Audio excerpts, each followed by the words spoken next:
I just came back from 3 hours of driving, and I know how LA of me to talk about traffic as soon as you press start in this podcast episode. See, my family from England is in town, and they went to my parents for dinner, and I just wanted to see them before they go. And this was planned last minute because Filipinos always plan stuff last minute, unfortunately. So I had some sessions with clients that was already scheduled, but I knew that with them leaving in a couple of days, I knew that I would rather spend time with them. So obviously asked my clients to move it. So how does this have anything to do with the title of the podcast episode where you hit play? Because you're like, Elaine, I'm here to learn how to deal with difficult conversations in both the boardroom, and I want to see these self-defense moves. Well, this is actually part of it. Having difficult conversations starts with you. How do you honor yourself? And for me, honoring myself today, as I'll be honest, I am recording this intro and outro pretty late, is going to see my family. You know, we live in this such self-care world where it's about manning, pedi, sleeping in a little bit more, but actually self-care is going deeper, having that difficult conversation with yourself. And when it comes to actually preparing for those difficult conversations, because as I'm recording this, the World Cup is still happening. I make some NBA final references because when I did the talk, which was about a month ago from recording this, it was the NBA finals. And just like athletes, you need to think about it. You as a leader need to prepare before you head into a difficult conversation of what they might say, how they might react. So you're going to learn these tips, tricks, and scripts. And also, last minute, because I had to do this presentation twice, one for one day, another for the second day. And then I decided on the second day to give some self-defense moves. So you're going to want to watch this. If anything, I'll let you know when to watch it. So if you're driving, please don't watch this. But you can watch this on YouTube or Spotify. But you are going to enjoy this episode. I would say this is by far, up till now, when I'm recording this, my favorite presentation that I have done because I got to be fully into my element where I got to talk about conscious conversations, having difficult conversations, and what to do when you have to use self-defense moves. All right, grab your coffee, tea, or boba, and let's drop the beat.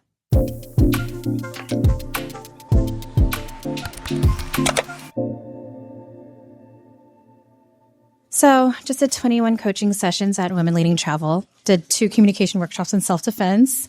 How was it? You saw some self-defense. How was it for you just having me speak and do the workshop? Just incredible. You got everyone to be so interactive with you. And I love that you bring the self-defense to the main stage because there's some really practical insights that women who travel for a living really need to know. Women in general really need to know, but just knowing that we can, like you said, you don't have to be big and strong. You can use your own power and your brain is really important. And I know you saw me also teaching communication, and you've also heard from other people about my coaching. What do you want to share about that experience? I want to share that Elaine is not just insightful and kind. She's putting the science behind this. She has a degree that backs this, and she has the data to prove it. And as you can see, she works with people around the world really high, whether it's executives. She knows how to get into your brain and help you focus and really succeed. And for those people that are considering wanting to have me as a speaker coach, what do you want to share? I would share if you want to have fun and really grow, then she's a great fit. She'll make you laugh and she'll really make you think as well. And you'll come out of there with some really tangible knowledge. Thank you, Liz. Thank you. So we just finished a coaching session here at the Ritz-Carlton, New Orleans. I'm at the Women Leading Travel and Hospitality. So who are you? Hi, I'm Rachel. And Rachel got to experience a self-defense workshop with me yesterday morning, and then we just did a coaching session. I would love for you to share your experience in both. So maybe we'll start with self-defense. What do you want to share with self-defense? Yes. So yesterday morning in our self-defense class, I was so impressed with the hour that we had. You showed us so many moves that were, I want to say, like outside of your standard, when you think of self-defense and what you're going to learn and take away, this was next level, I would say, because you pulled from so many different areas of like expertise and styles, and you really made it practical while also giving the mindset behind the moves as well. Yeah, it was very practical and tactical. And then we just literally finished our 30-minute coaching session. And you were my last session. I was booked up. How hard was it to book me? Oh my God, it was so hard. I had to like snag the last time slot and be like, yes. So for those of the people that might be interested in coaching with me, what was your experience that you want to share? Well, first of all, I feel like with it being the 30 minutes, it was like a fantastic amount of time. So getting to be with you and the things that you can bring to life in whatever timeline you're given and not make it feel rushed either. First and foremost was fantastic, and how many tools that you give. So I was saying a second ago, like you are fantastic at giving like tactical, practical, actual takeaway exercises, whether it's within the physical body or within kind of like your mental, but then also you just bring such an energy to these sessions, how thoughtfully you set everything up. Oh my God. Look, it was crystals, and then we have like some incense. We have, can you pick up that candle and the incense? Because I can't pick it up. It was beautiful. It did just awaken all the senses, the smell, the touch, the music, the lighting. Like it was very thoughtfully created, and you're so intentional in everything you do. And it's just very much appreciated. Oh, thank you so much. I appreciate you. We will keep in touch. Yes. I'm excited. She's doing a workshop today too. So I cannot wait to see her in action. And I know it's going to be wonderful. Thank you. Thank you. I guess they chose me after lunch because I am pretty loud and engaging, hopefully. And I really wish I was wearing the outfit that you see up here instead of what I'm wearing right now. So, and by the way, that is not AI. That is actually me. Anyone from Los Angeles, by the way? Anyone from Los Angeles, LA? No, or have been there? Yeah, so this is in Silver Lake. So I was the weirdo doing a photo shoot in a robe. Don't worry, there was clothes under, so I wasn't one of those. All right, when everything feels like chaos, communicating clearly as a leader.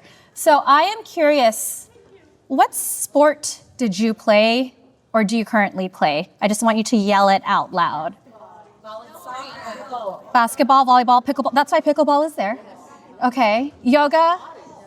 Anyone? Okay. So for me, the sport I did is I do Muay Thai. So if you're who was in my self-defense this morning? I know, fear of missing out. I was here to create guilt. I'm just kidding. I will just be sharing, I'll be sharing a couple of moves, but you know, I have been doing Muay Thai for 21 years because unfortunately I was bullied when I was younger. I was also bullied in the workplace. And in case you were wondering, I never beat up my bully. So that did not happen. I also played basketball, track and field, and I have a very controversial question. Which team are you rooting for right now? I am an ally to both. I'm obviously from LA, so I'm a Laker fan, but it is beautiful to watch these two incredible teams playing right now. So why am I even, and also you can get the slides using this QR code. The QR code is throughout the presentation, so don't worry if you're not gonna get it up right now. The reason, and the QR code's still there. The reason why I talked about sports is because with communication, it's about being curious, it's about being an observer, and it's being like an athlete. Whether you have been an athlete, currently an athlete. Did anyone do the stylist color sessions, by the way? Just curious. I couldn't because I had to do coaching, so I wish I did. But I find it really helpful because I've actually hired my own stylist myself.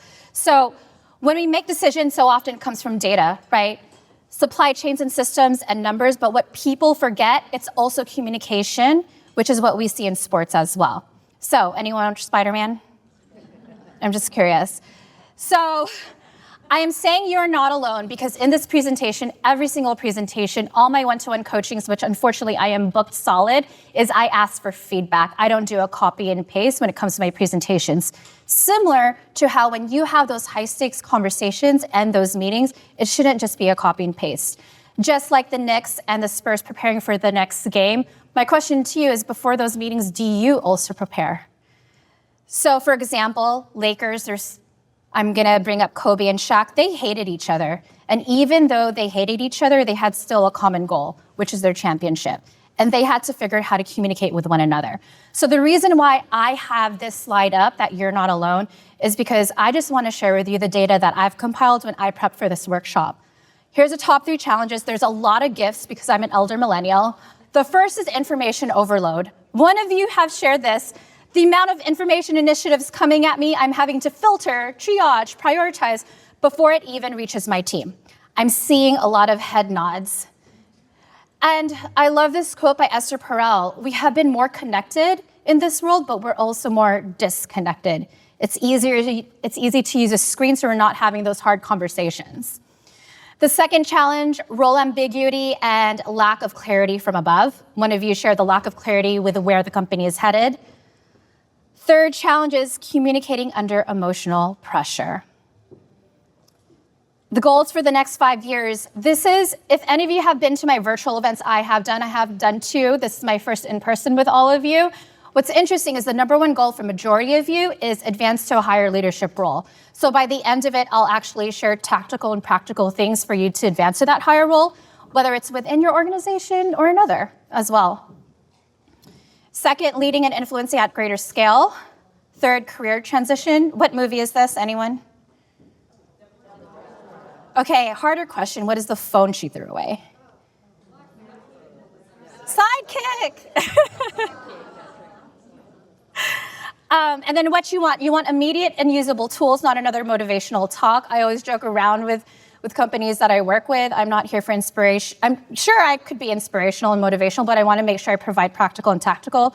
2, helping filter and deciding what to communicate. And 3, helping bring the team back together. So, what movie is this again? I'm just making sure you're all awake if you have no idea what I'm doing right now. Who are you? I'm the oldest daughter of a Filipino immigrant farmer. And I share that because I'm curious, how many of you are oldest daughters or only daughters? I am not surprised. So a book that I'm actually reading right now, which I highly recommend, is Autoimmunity and the Good Girls. I'm in the middle of reading this book, but 6 out of 10 eldest and only daughters have autoimmunity. And whether you have autoimmunity or not, what's interesting is what I hear from all of you. I am burnt out. I am tired. That's also another level of, society tells us as women to hold together, put other people first before ourselves. And every single coaching session that I have done, regardless if it has been at this conference or other clients, it's like, okay, actually one client shared this, and I'll put it here. I am done betraying myself.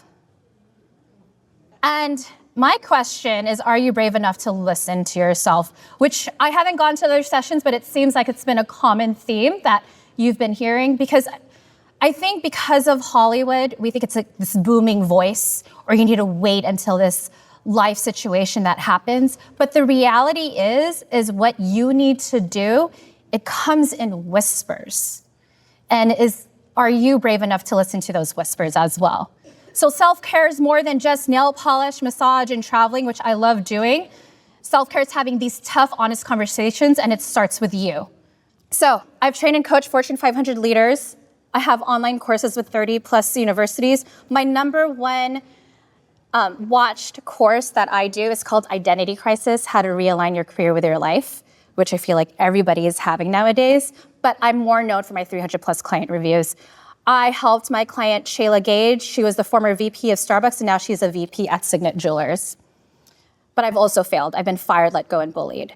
So communicating better with yourself and your team is like being like an athlete. So I'm going to help you practice with some plays, aka some words and scripts. So you'll get a dashboard, scripts, and a practical plan. And then I want to make sure you all know I'm not the only expert here. All of you are experts and leaders. So I just want to make sure we're supporting one another. All right, you ready? Yes. Okay. This is my framework. It's called Conscious Conversations. Why are you all passionate about what you do? I'm just curious. Anyone want to share out loud? I told you, I don't want to be the only one talking. This is my lazy way to do speaking. What about collaboration specifically? Nice color suit, by the way. Thank you. It's from Express, FYI. Very nice. I think I get a lot of fulfillment out of it. I like to see being able to effectively connect dots and make impact in my community that way, building product and being able to share. I'm with an RDMO and I love my destination and it's nice to be able to do that for a living and to be able to pass that along through collaboration is very fulfilling. I feel like I'm just like in Oprah's book club. So how many of you feel like the work you're doing, even though you might not be a singer or dancer, you feel like an artist? Like I actually feel like it's an art. Even reading people, knowing what they want, being in a room, knowing how to communicate, that's an art. So the book that I finished reading is called The Art of Being by Rick Rubin, who's a popular producer, but just, I don't know, I think we forget to also be in the present moment and that it is an art. So thank you for sharing that. Okay, pause. I know you want the scripts, I know you want the strategies, but we're gonna start with you first. Managing your nerves and understanding your trauma response. Not just yourself, but other people that's in the room. So being mindful that when you're with that narcissistic person that you work with, because it seems like all of you work with narcissistic people, including, past tense, including myself. My prior experience, I used to work in political campaigns as a fundraiser. After that, I worked in the nonprofit sector working at a community college. So yes, I dealt with a lot of narcissists, but understanding what mode they usually are in, fight mode, and what mode are you in? Is it freeze or fawn? Or it might be a combination. Just even knowing that. So when you're preparing for those meetings, it's not just what are my talking points, what is their trauma response and what is my trauma response? And when you are having those high stakes conversations, are you coming from a place of curiosity or judgment? So I studied, in my bachelor's, I studied cognitive sciences. So this is a picture of the brain. And the amygdala, which is the bottom part, think of that as the smoke detector. Wait, this is a narcissistic person I'm working with. This reminds me of my narcissistic family member. The hippocampus is the librarian. It reminds you of all the past experiences that you've worked with a narcissist and you're like, I'm just gonna freeze and not deal with it. You know how people tell you to breathe, right? And I'm from LA, oh my God, there's this other LA girl telling me to breathe. Let me explain the science behind it so that you understand. So prefrontal cortex, right here in your forehead, that's what makes us stand out as human beings. Prefrontal cortex has the rational and logical thinking. When you're breathing, because your prefrontal cortex is the farthest away from your brainstem as well as your nose, you're actually able to think more logically.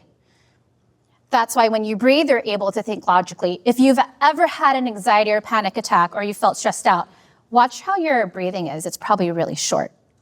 And so when I catch it for myself, I'm making sure I take long breaths. And in the Navy SEALs, they do a box breathing, 4 seconds in, 4 seconds out, 4 seconds in, 4 seconds out. That's why it's called box. I just learned that, by the way. Box breathing. Breathe in. Well, let's do it together. All right, you're gonna breathe in when I go across. Ready? Breathe in. 1, 2, 3, 4. Breathe out. 1, 2, 3, 4. Breathe in. 1, 2, 3, 4. Breathe out. 1, 2, 3, 4. Are you fully digested? And athletes do this all the time. Like I love watching Simone Biles right before she's about to do a performance. Because if we're not breathing, you become my favorite Disney princess. Anxiety. So don't forget to breathe. Is anyone familiar with zones of regulation? I am grateful for my therapist teaching this to me. And this is a great way that you could also teach your kids. But when you're communicating with other people, and let's say you're in trauma response, you want to make sure you're able to reply back when you're in the green zone. Not necessarily happy, but when you're calm and neutral. This is not just communicating. I would also say when you are making a decision, you shouldn't just be so heightened in emotion, both sad or really happy, just making sure it's neutral. That's how you know when you're ready to make a decision. And I get it. Sometimes it's like you're in a high stakes, I need to make this decision really fast. And that's why breathing really helps and it's important. So I would love for you to pause and share, what do you do to calm yourself? Anyone else want to share any tips? I listen to, when I have anxiety and I'm going into a situation like a serious meeting or something like that, I listen to a frequency sound. I stick one earbud in, turn on the frequency sound, and breathe and walk to the thing. And I'm calm by the time I get to the thing. Is anyone, thank you for sharing that. Is anyone familiar with EMDR therapy, which is what I have done? So with EMDR, I'm going to go back to the brain. So we have left and right hemisphere. And let's say a traumatic experience happened. I'm going to give an example of, and this did happen.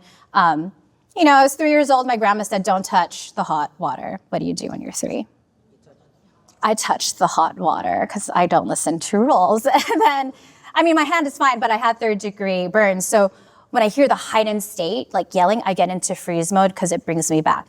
And that traumatic experience when I was 3, and there's big T's and small T's, if you've ever heard of that. There's big traumatic events that happen and small traumatic events. So that small traumatic event, it created kind of like, think of it like a scar in your brain. So anytime you get triggered in adult form, it shows up. So how do you rewire it? Rewire it, definitely find an EMDR therapist. I could email you all information about that, 1. But 2, to what she was just sharing, when you are walking, you're moving bilaterally, left and right. So you're moving your brain.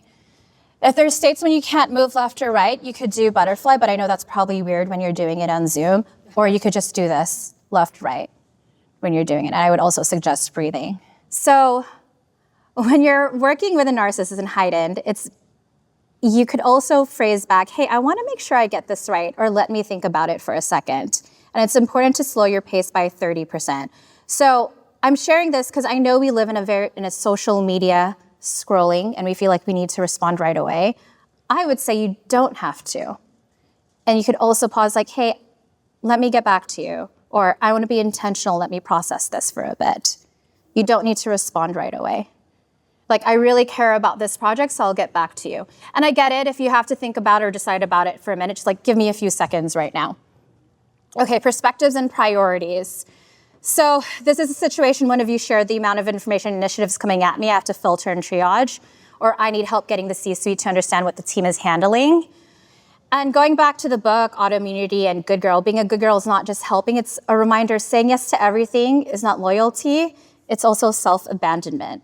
And holding the priority line isn't difficult, it's the job. So you have permission to put yourself and others first.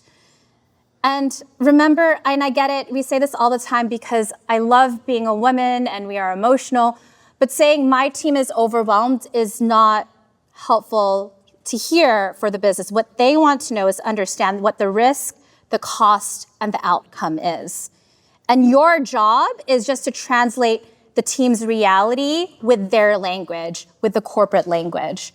So this is a script you can use, and it's in that QR code, but I want to give you a clear picture of what my team is currently carrying, because I think some of it is not visible from where you sit, and I completely understand. You're busy day to day, and I want you to have a full picture. In the past 6 months, in the past 1 year, we've done 50 things, but I also want to let you know, before having this meeting, you shouldn't just list it out. You should also create a memo of it, of everything that your team has done. Hey, and also, we've done these 20 things where we've had to cut our team by 50%. We're executing all of it, but I want to be honest, we're at capacity. That's a typo. And I also want to say, I'm ended with this. I'm not complaining. I am giving you data. So my team is overwhelmed is not necessarily data for them. You want to give, okay, what are all the things that you are doing as well with the limited resources you have? And advocating with a specific ask, this is another way you could phrase it. I'm not here to ask you to fix everything. I'm here to ask for a prioritization decision. So if you could tell me the top 2 things that matter most in the next 90 days, I'll redirect every resource and the rest can wait. Bringing the team's voice upward because, right, our direct reports, they tend to know what is happening on the ground. And letting your boss know, hey, before I came to you, I asked my team 1 question. What do you need from me to make sure leadership understands about what we're carrying? I want to share what they said because they're closer at the work than both of us, and here's what they said, and then create the memo. It's interesting because all of my one-to-one sessions I've been hearing, I just want to protect my team. I want to be able to figure out what I need to do. I would say yes, protect, but also collaborate and connect with them. Hey, what are you seeing? Obviously, I may not be able to share everything from leadership, but I need to hear what you're seeing on the ground and where you're at capacity. What are mistakes that you possibly could see in the future so I could advocate for you? And it's okay to be vulnerable. I actually don't know that's everything that's clear that's happening on top right now. And this happens, right? When leadership keeps adding without removing, even though you've shared it with them. It's like, how many of you have dogs by any chance? You know how you have to train your dog to go potty? They don't get it right away. It's the same thing when you're managing up. You're repeating yourself. I know it's like, I already spoke to them about it, but you have to continue speaking about it. Hey, I want to say yes to this, but while at the same time, help me understand which of these are priorities, because we already agreed in this place. Because my team is at capacity, and I want to make sure we're spending it at the capacity that's important. I'm not saying no, I'm just asking you to help reprioritize it. The work doesn't speak for itself, you do, and leadership, they're just busy. So they're not going to notice on their own, so tell them. But like I said, this is a group of leaders, so I'm curious, what have you done when the situation has arrived? Has anyone done a specific strategy or tip? I'm just curious. This happened with our training and professional development side of the house, which is a team of 2 within my department. So what I asked them to do was to, one, map every request out, and then have a couple of columns where we can then help set the priority, and then outline that with the capacity that the team could actually execute. So it forced the prioritization on us to say, okay, I think this one, how the priority and the effort. So is it high priority, and was it high effort, XS, or large, or how big of an effort would it be for the team? And then it forced us to say, this one comes first and this one comes next. And that helped us think through quarters in the year, and we had to drop things. But until we saw everything listed, we just kept adding and adding and adding, and the team was overwhelmed. Mm-hmm. What I'm hearing as a theme is collecting all the data from your direct reports. I know we want to protect. That's what we do as women. But okay, how can we protect by also collaborating and working together? So getting that information. And also letting them know, hey, I'm also not clear about everything, and being vulnerable with it. Managing down. So script to use managing down collaboratively. I want to be honest with you. We are carrying more than we have capacity for. But before I make any calls about what to focus on, I want your perspective. So this is to what she was sharing earlier. I just really want to know, what are the 2 to 3 priorities this quarter? What would you say they are? What's creating the most friction? What do you need off your plate? I'll share your input first, but I want to give you a heads up before I meet with you. So another thing, it's not just having the meeting. It's, hey, can you prep for the meeting you and I are about to have? And just let me know with the list of things that you are doing. So sharing that. And then after listening, follow up. Here's what I'm hearing from you. So doing the actual meeting. Here's what I'm hearing from you. Here's what I'm seeing in my perspective. Based on both, here's what I want to focus on. And here's what I'm trying to take off your plate and delay. So stop protecting your team from the hard stuff. They're adults and they can handle it. And honestly, they're probably going to figure it out anyway. All right. Another thing is, have anyone used a communication dashboard? We always put data for our clients for portfolios, but do we also put data with the people that we're working with as well? Kind of like if you're watching sports, if you watch baseball, you know the stats. This person has X% they're going to hit. This person is not going to be able to catch it. So putting everyone that you work with, their goals, communication style, who do they work well with and why? Why do I need to improve my communication with them? And what topics should I avoid or discuss? And I always like telling people, pretend you are at a safari and you're just observing people. The thing about humans and leaders, we are full of patterns. A couple of people that I have coached, talking about the narcissist, for example, you'll always know what line they're going to say when you're about to have that contentious conversation. I'm curious, if you know what line they're going to say, what can you say back? So, like I said earlier, I used to be bullied. And a phrase that I would ask if someone was bullying me, I'm curious, did you want to try to make me feel a certain way? What was your intention for saying that? Can you repeat yourself? The questions I'm doing is I am asking from a place of curiosity. I'm also bouncing it back. Because here's the thing, when you're in a hide-in conversation with a narcissist, they love rolling over. They want the dopamine hit. To have the dopamine hit, they want you to yell back. You don't give it to them. You stay calm, cool, and collective. In your mind, you could be beating the shit out of them in your head. But in terms of the conversation you're having, you're completely calm. And then what's interesting, and there's something called mirror neurons, when you're calm, they're going to have to be able to go down to and have a conversation. And even reminding them, hey, I know you're saying you, and this is your idea. I just want to remind you, we're working on this project. What do you need from me? Okay, I want to make sure I want to honor your time. So if we're not heading anywhere right now, can we meet tomorrow then at 5? But I also want to let you know that we need to know an answer for this because ABC stakeholders need to have this answer by. I love reminding narcissists what's a consequence if a decision's not made. But I also say we, I don't say you, because if you're attacking them, then they're going to take it personally. These are all like just mind games. But it's like sports. That's why I brought sports in as an example in the beginning. So having difficult conversations, how many of you do sales? I'm curious. Similar to what you do in sales, you should also be doing it with your team members that you're working with. Before meetings, are you asking them how you want them to feel? If you know you're gonna have a hard conversation with someone, are you asking other people so you could create allies and advocates for that? What's your opening? What do you think they're going to say? What are issues? You're preparing like you're a trial attorney, or you're an athlete as well. All right, I see you all taking pictures. Okay, anyone else want to share any other scripts or tips? I'm just curious that you have been able to use successfully. Sometimes I ask people, especially when you said the narcissist or someone who's, to actually repeat themselves.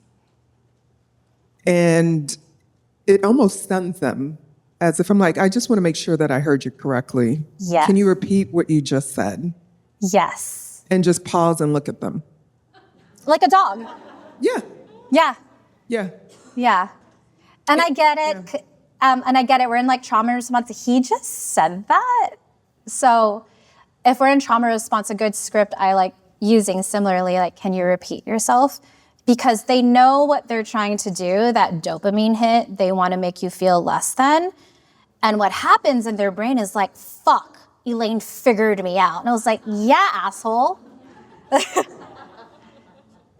It's really interesting when you start catching them in a very calm way.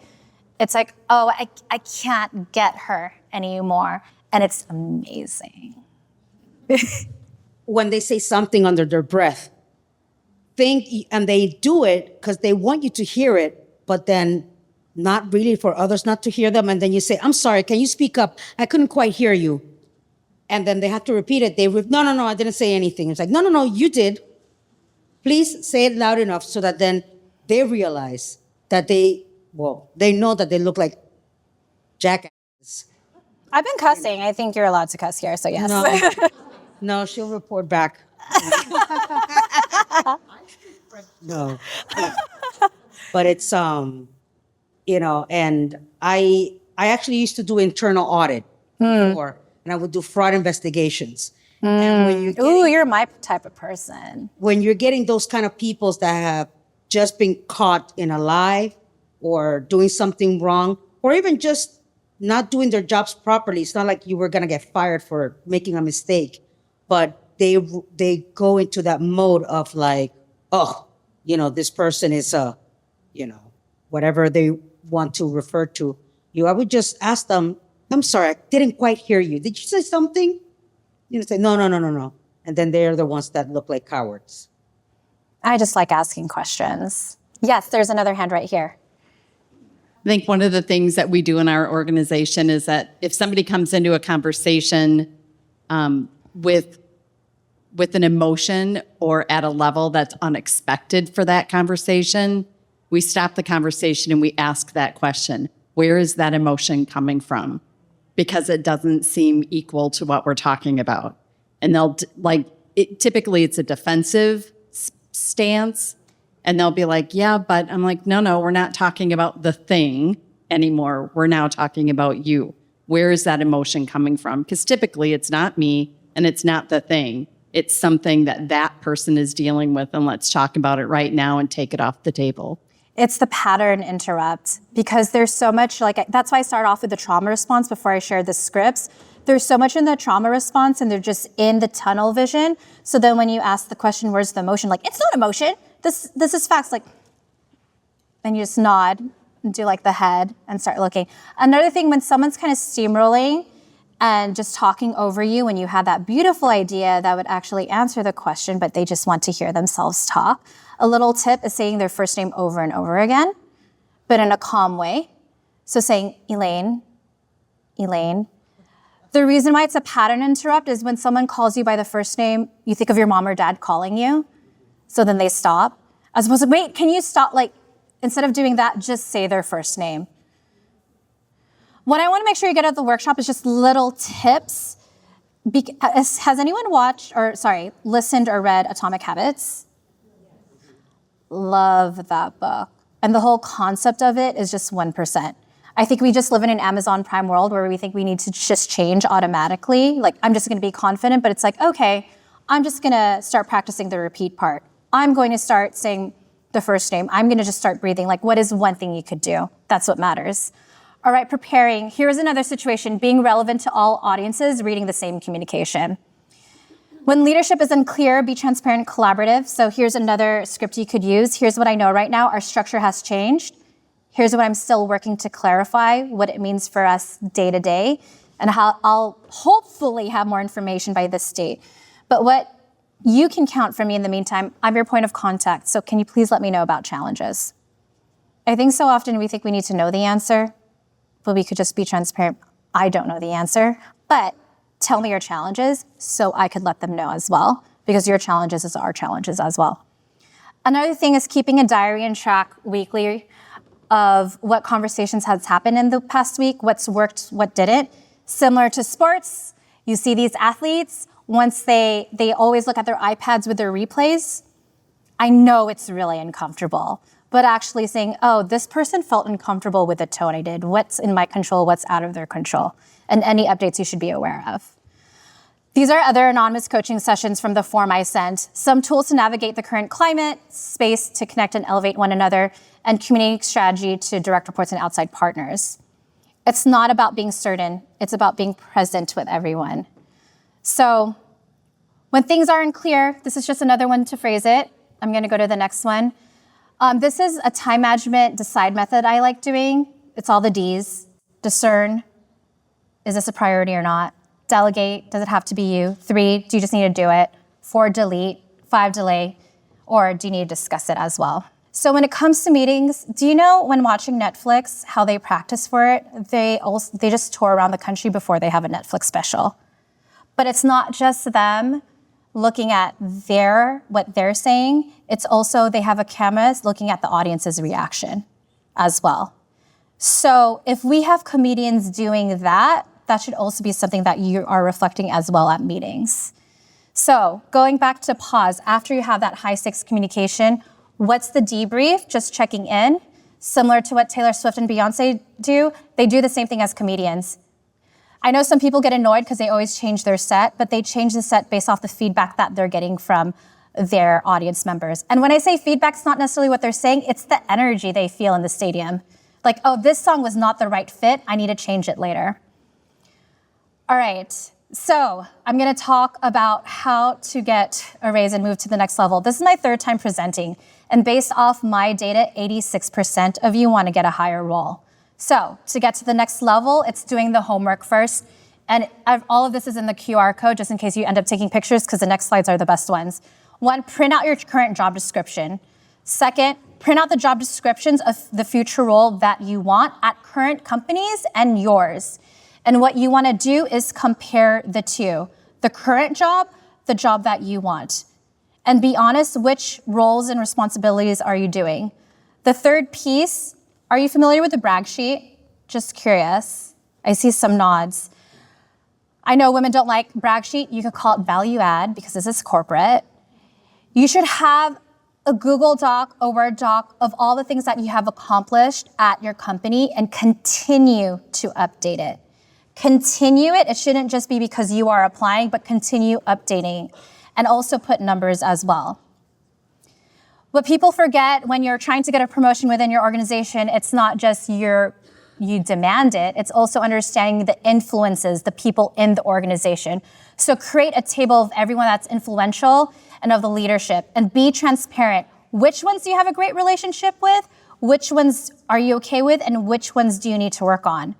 Because they all have influence. And what are 1 to 2 steps that you can improve the relationships you have with them? And then this is very similar to the table that I shared earlier. So then you have the game plan. Once you do your homework, I think so often when people want to have a raise, it's like, I deserve to get a VP because I'm just doing everything. Once again, talking about the emotions, but you want to provide evidence behind it. So you want to have a conversation ahead of that.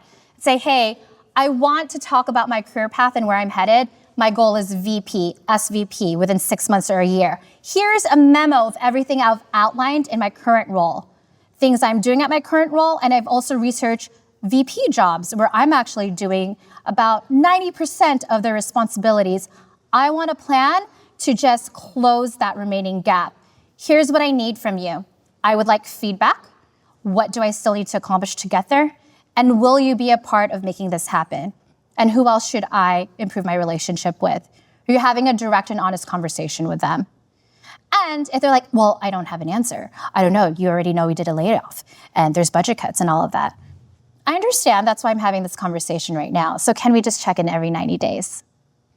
Also, I had a coaching session with someone here and she was sharing, I'm doing all the VP roles. And they're like, oh, well, you just care about like moving up. Like, no, I'm doing this. So I actually challenged her, okay, just let them know. Hey, so I'm doing all this VP role, like all these VP duties, about 100% of it. I've done my research. And if I don't get this in 6 months, can we talk about how I'm not going to do these tasks then and you could take care of it?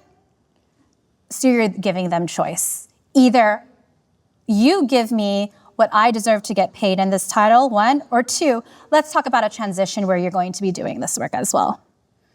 Because what happens is they keep piling it on you unless you do actually provide the evidence and share everything that you are doing as well. So, question. Are you brave enough to have a conversation with what you have been avoiding? And I'm talking about the one with yourself. So, you get the slides here. And we have about 20 minutes left, but I would love to do a Q&A coaching because I have all my one-to-one coaching sessions already booked. So if there is a question you have or something you need support in, we could talk about it now if you would like. And also I want to share, I'm not the only expert. So if you have an answer for someone that has a question, please share your tips. So go ahead. Any tips you have on working with a very old school manager who I've tried to bridge the gap in multiple different ways, and I just haven't been successful. It's very old school management versus my style of management, which is much more on the collaborative, newer side. I've really struggled in that space. So anything that you could help add there. Can you give more context of what you mean by old school, if you feel comfortable sharing examples? Yes. Command and control. Very much command and control, like do these things, even when I know they're not the right thing to do. And I've tried to have those conversations and I get a lot of pushback. And I just haven't been able to figure out how to have a conversation that actually, and maybe I can't, but that's been a struggle for me for the past year. And I've tried to protect my team from it, but it's been very hard. Very much command and control, very much old school back in the office, which I know is that people all feel differently about that. But whenever I've tried to ask questions about, well, why this or why that, it's like, this is just what we're doing. So. You could have the mic. I'm just curious. Anyone have any feedback for her on what you've done? Like I said, I'm not the only expert. You see a hand right here. Resonates so much with what I've gone through in the prior role as well. And interestingly, what helped was bring in a third party that they trust and whose opinion they really value, and bring them, have a longer conversation with them, bring them over to your side, and then have a workshop or a session together where they essentially advocate for the position that you had. doesn't matter how you get there, but in the end, if the result works out, it's so good. But that has helped me in the past. So it's what I was talking about earlier when you're having those meetings, like thinking about, okay, I know you want to focus on the person, right? But let's focus on the project. This is a specific project I'm working on. Who else is working on this project where he might be really close with to what she's saying? Okay, let me have a conversation with this person. Hey, I want to make sure we get this project through. I want your feedback. It's just feeling like a tug and war. Would you be open to, giving me tips and also being in a meeting with me? So thank you for sharing that as well. Did I see another hand raised here? Yes, I saw one right here. This one will be hard because you have to do all of it. I'm the same way. I was very controlling, type A, start to finish. But I picked a project that I, of course, knew how to do, and I knew how I wanted it done. But if the project didn't get done or didn't get done well, I wouldn't freak out. I wouldn't be fired. It wasn't going to be like a thing. I picked that one to let the person that I felt like the staff respected the most just take it and do it. And let them kind of be the one in charge and do the team. It was very hard for me because I wanted, I could do this. I'm like, please let me do it. But the minute I did that, it was the example for one time that somebody else got a chance to do something. And so it made it easier for me to talk to other people as other important projects came up about how I could let go a little bit and also understand that somebody else can get it done their way and we still reach the same goal. It was more about me than it was the person. I just only knew one way. I appreciate you sharing that. And I think an example, I'm sharing this. So my brother, if you have any siblings, never responds to my text messages, nor does he respond to my parents. So we're planning this get together because I have a family member visiting. And I did what you did. I talked to my cousin that my brother loves. Hey, can you check in on him? Can you ask him if he's coming? He responded to that text message. And I had to take ego out. I had to, I'm not the brains behind this, it was my cousin who she did want him there. But I just knew, the influence, it's not me. Yeah, it's not me who's the influence. So I saw a lot of nods because there's a lot of oldest daughters in here. What did you take away from this, from what you are hearing? I think the idea of a more neutral party is something I haven't considered yet. So I think that having somebody to come in there and help have that discussion in a way that will resonate. Until just now, I hadn't thought it's not just about me trying to come at this from a bunch of different angles. Maybe I don't have the influence and I need to find somebody else who can help me bridge that gap. It's interesting because I hear it so much with women. We have to figure it out. We need to solve it. Let me just take the pain and figure it out because I'm so brilliant. But then it is, to your point, taking the ego aside, who can I talk to and communicate with? And then does it have to be me? Any other coaching questions or challenges you're going through that you need support in? It's not really a question, but to your point, I've run into is you get stuck in the thinking. And so you're already thinking what that person might be thinking or what they're going to do. And in reality, I've found sometimes that's not even what they were thinking, but you can get so worked up that it's take a breath and maybe do a check-in with them. So I've done this thing called connection conversations. And so it gave me a chance to get feedback from the team, but then meet with them once a month and say, so this is what we're doing, this is what we're working on, this is how the team is feeling, and trying to get that person more involved and engaged actually worked better. But I also found that I wasn't taking the breath. I was already thinking ahead, oh my gosh, this is going to happen when I tell him this. And instead, waiting to see how he really reacted, and it worked out better, actually.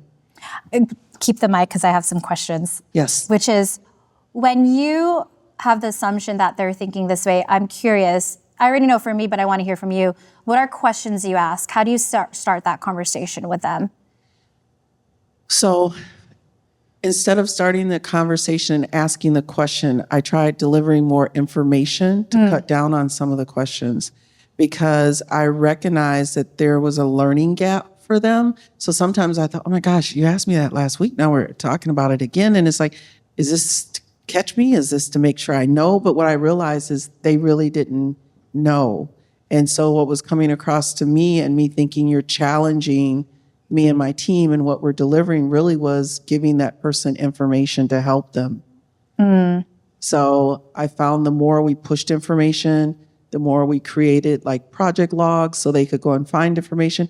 I think then he also took a breath and was able to relax because he had what he needed. And then we had what we needed, which was not the constant, like, what's going on? What's this? And so trying to, but at first it was very, like, it wasn't easy, right? It was a little more combative, like, okay, what's going on? Why are all these things and why all these questions? And so just trying to be forward thinking. Yeah. I've been in a similar situation where I was working with a colleague and it was just always so heightened. I was like, hey, like, I know you're really passionate about this project. I'm just curious. This is what I understand that you're seeing, but here's some pitfalls and I want to make sure you're successful. So I make it about them. What am I missing here? Oh, okay. I realize that you're missing this information, A, B, and C. So then you're coming into that problem solving type of conversation. Yes, and it gave the team a chance to have FaceTime too, right? And then sometimes they walked away going, oh, now I know why you're asking for these things because I hear you being asked. And it was more performance, right? Operational. But then they also were able to see like, oh, I understand why you have more questions now. So we all just, sometimes it might have been extra work, but in the end, it was easier for everyone because you didn't get door popped. You didn't get the additional questions. You didn't feel like you were always like on stage to answer something that might be coming your way. Yes, thank you. Anyone else want to share a question? Okay, if not, I care about action because I'm a coach. So I'm curious, what is an action that you want to take away from this session? And an action could just be breathing, by the way. That could be an action, which all of you are doing right now.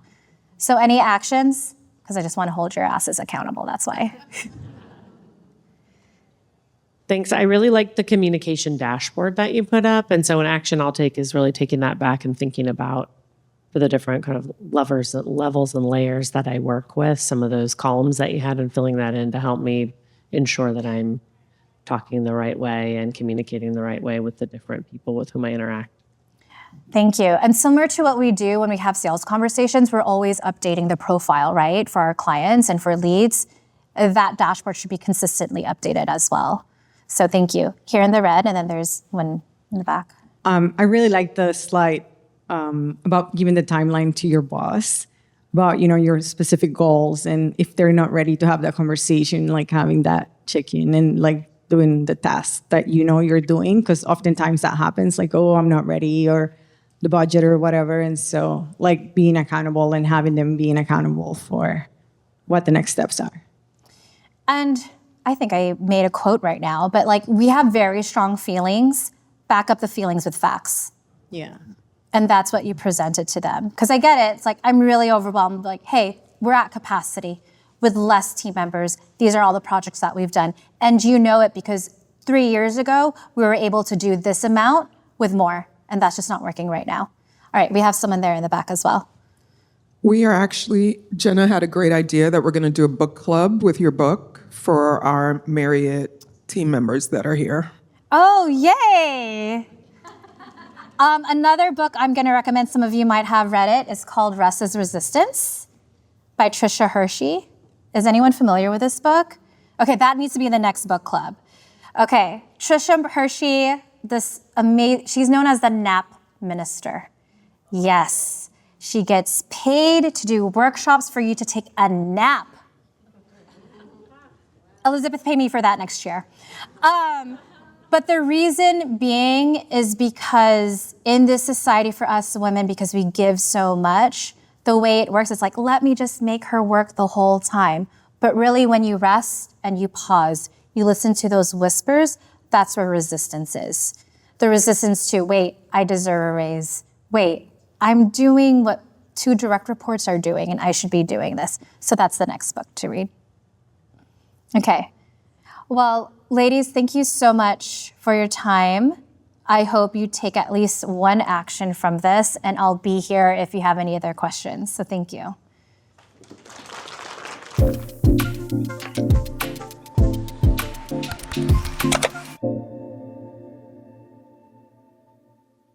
As a reminder, what I shared in the intro, I had to do this presentation twice. And when it comes to being a better leader, having to deal with something that is pressured, like going on stage and presenting to hundreds of people, it's also important to listen to feedback. And it was the last day of this conference. It was about 3 days. And in top of doing this presentation on communication, also doing executive coaching to 21 incredible executives, I also did a 7 a.m. self-defense course. If you've been to a conference before, you get it. There's some movement workshop that you do at 7 a.m. or 6 a.m., but the reality is you're going to skip it because you're probably peopled out, or you had to stay out late because your company or team had a dinner. Like, nah, I'm going to hit the snooze. What was interesting is I had so many women come up to me. I'm sorry, I missed your self-defense workshop. I was just tired. And hearing that feedback over and over again, 20 minutes before I went on the main stage to do this talk a second time, I was like, I called Ann Duffy, who's the SVP of Skift. I was like, hey, don't worry. There's no fires to put out, but I wanted to see, can you come up here on stage? I want to show some self-defense moves that I taught you at 7 a.m. the day before yesterday. And she said, yes. And it was great. Remember, if you've been to a conference, this was the last day. I believe there was like 2 more sessions after me. So everyone's tired. Everyone's kind of done. And because I did this in the last 10 minutes, it was interesting. People were curious, interested, asking questions. So this is the part of the podcast episode where I do recommend you watch on either YouTube or Spotify. And I'll put the links here in the show notes. All right, enjoy. I'm going to show you how to kick ass. All right, Anne, are you ready? I also want to share, I know that I didn't say self-defense in the workshop earlier. So if by any chance there are moves here that make you feel uncomfortable, you are free to leave. You do not need to explain. I will not be personally offended. So I just want to share that as well, okay? Did you just stretch? Yeah, get ready. Okay. So I'm like, this is not Tybo, I promise. So I think so often we think like, okay, someone's like attacking me, right? And so we're standing like this, so can you push me? Sure. No, that's cute. Real try. Really hurt you? Yeah. Okay. So obviously I'm gonna push back, but what people forget is, so you stand like this with knees bent. So then this is straight, this is bent like an acute angle, and you're like this. So push me now. There's more space and mass, right?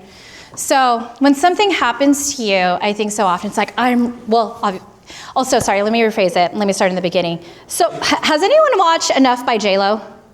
Anyone? Yes. I think so often people think like, oh yeah, if someone attacks me, it's beating the shit out of them. No, let's be realistic. Your goal is to do some moves so that you're able to run and be safe. That's what's realistic.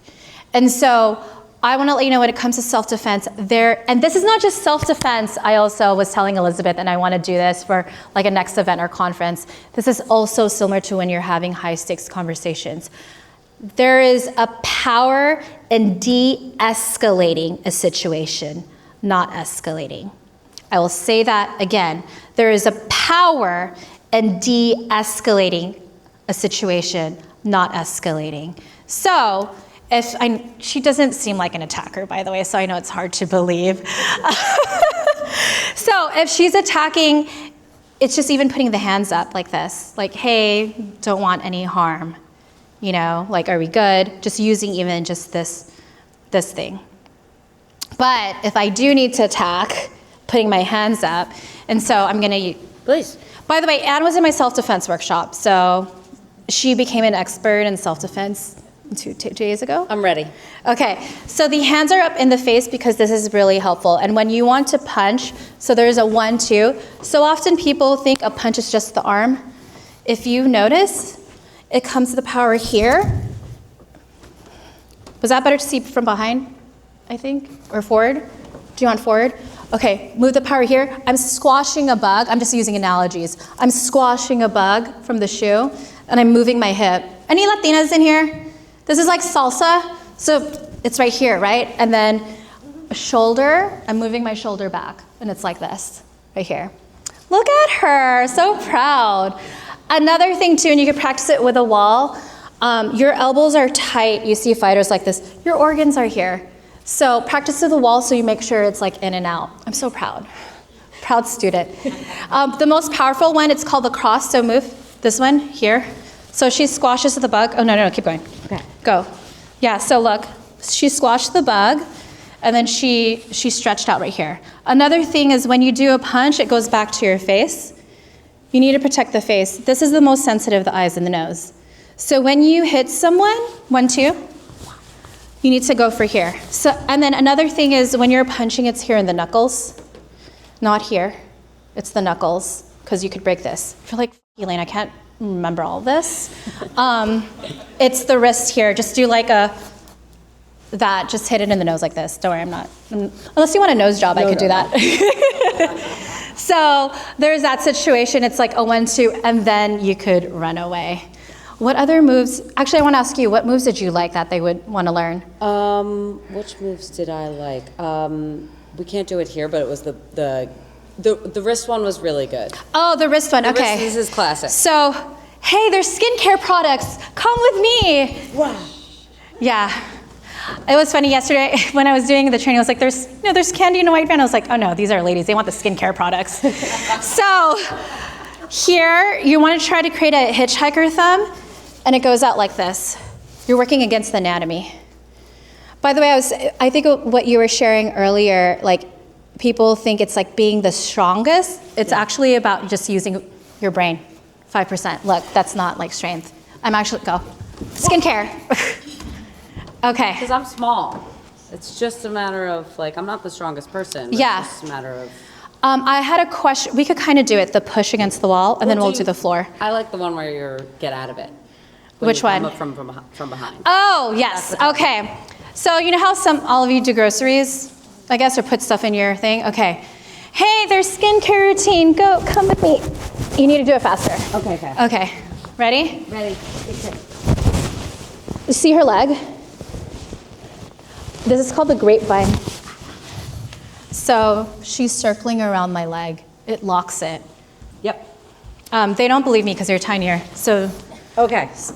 Actually, wait, no. Sorry, yeah, that made sense. So I'm gonna grab you, and then, like I said, you have to like do a hit so you can run away. Right. Do not hit me. I do not want a nose job, okay? Will not. All right, I will grab you. Okay, I'm grabbing, and then what do you do next? So, well, actually, what you want to do an elbow. I'm correcting her. Do an elbow, but then I want her to squash the bug, so she's using her whole toe. So like, pop. And then. What about if someone's over your arms? Oh, that is a good question. Actually, you need to do it because. Okay. So over the arms,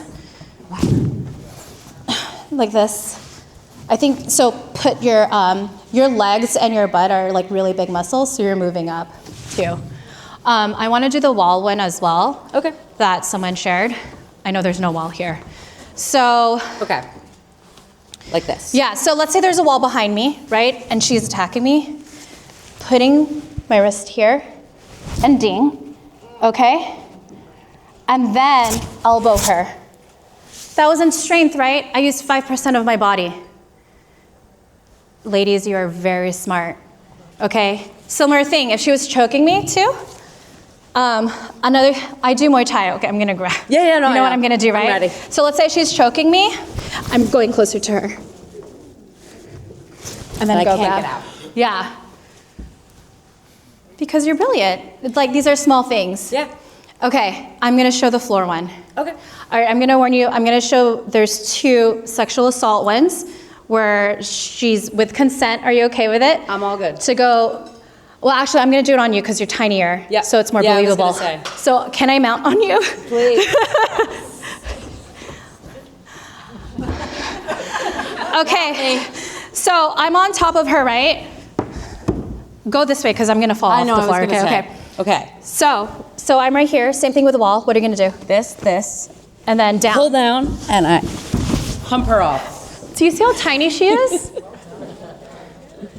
She's tinier than me. Okay. Do y'all need to see that again, or do you need a little refresher? Okay, go. And please teach this to other women and kids. Kids love playing with this stuff. You don't even need to explain. Like, if someone does this to you, just do it. Okay, ready? Ready. Okay. All right, I'm choking her. One arm, other arm. Push down. Okay, so why does that work? Wait. She bended me down so I couldn't move my arms. Another thing, put the heels. No, you did your heels. Put your heels up to your ass. No, don't do it. Oh, really? Yeah, that's actually stronger. So, can you get off the stage real quick? I'll show. Can you see from here? Okay. So one is the heels are right here, because this is a big muscle, and you're using your waist to go up. So there's so much power in that, and then you're moving them over. Does that work if you're thinking of like a small child and a child that is substantially bigger too? I'm bigger than her. She was able to move me. Yeah. You're just understanding the human body and how to move things around. That's because I knew you weren't going to believe me if she was on top of me. What if their legs are not on the outside? Yeah, I'm going to show you. That was the next move. Okay. I'm going to do the other one. You know which one? No. Do you mind making a scissor? Scissor. Okay. Yeah. Do you remember this one? Yes, I do. Okay. So I'm on top of her choking. Do you remember what to do? Yes. Put me on that side. Okay. Ready? Okay. Do you remember? No. This one? No. I'll do one? it. I think Okay. you forgot. I forgot. Okay. All right. Go. So I'm like You're just go. this. Okay. And then I think so often people think like kick. I'm bringing her in and then turning her. People don't think to push in. You push in and turn her. You have very powerful muscles in your thighs. Ooh, my mic. Okay. They asked, are you going to be doing crazy moves? I'm like, no. Okay. So, ladies, thank you so much for having this conversation with me, but what's more important is having conversation with yourself. Get the slides if you have it. If you have any further questions, please let me know. And also my takeaway is I could do moves in the suit. So that was my takeaway. Thank you, ladies. Oh, thank you to Anne. Sorry. She's a killer now. Don't mess with me. So that was probably a lot of information, and you want to do everything, but I actually want you to think of what is one thing you can do. Is it doing the box breathing? Is it being aware of your trauma responses and other people's trauma responses before you have a difficult conversation? Or is it some of the moves you just learned that I showed you when you watch the replay? I just want to make sure you take time to reflect on what is one aligned action item you can take. And if you enjoy this podcast episode, there's two things I would love for you to do if you feel called to do it. One, share this with a friend or two. And when you share it with them, send a personal message. Hey, we were talking about this, or I know this podcast episode would help you. Definitely check it out. And then two, I would love for you to leave a review. This podcast was created by both me and my team as an accessible resource for you and for all. So leaving a review would let the podcast gods just know, hey, to other people and strangers, you should listen to this. And if you're like, Elaine, the value from this replay that I just listened to was incredible. I could only imagine how it is working with you. Then schedule a call with me and let's see if it's a good fit to work together. There's 2 steps to do that. 1, schedule a call at elainelou.com/call. That's ELAINELOU.com/call. Then when you schedule the call, you will receive an automated email, and I want to make sure you fill out the form. The reason being is I'm very intentional with these calls. I treat this call as if you are a paying client. So I do put time and energy. And yes, I do put the price point on how it looks like to work with me in that form as well. And if it's not a good fit, you fill out the form and let me know it's not a good fit, or you read it, that's fine. We'll cancel it. I just want to honor your time and mine. All right. I'll see you in the next episode.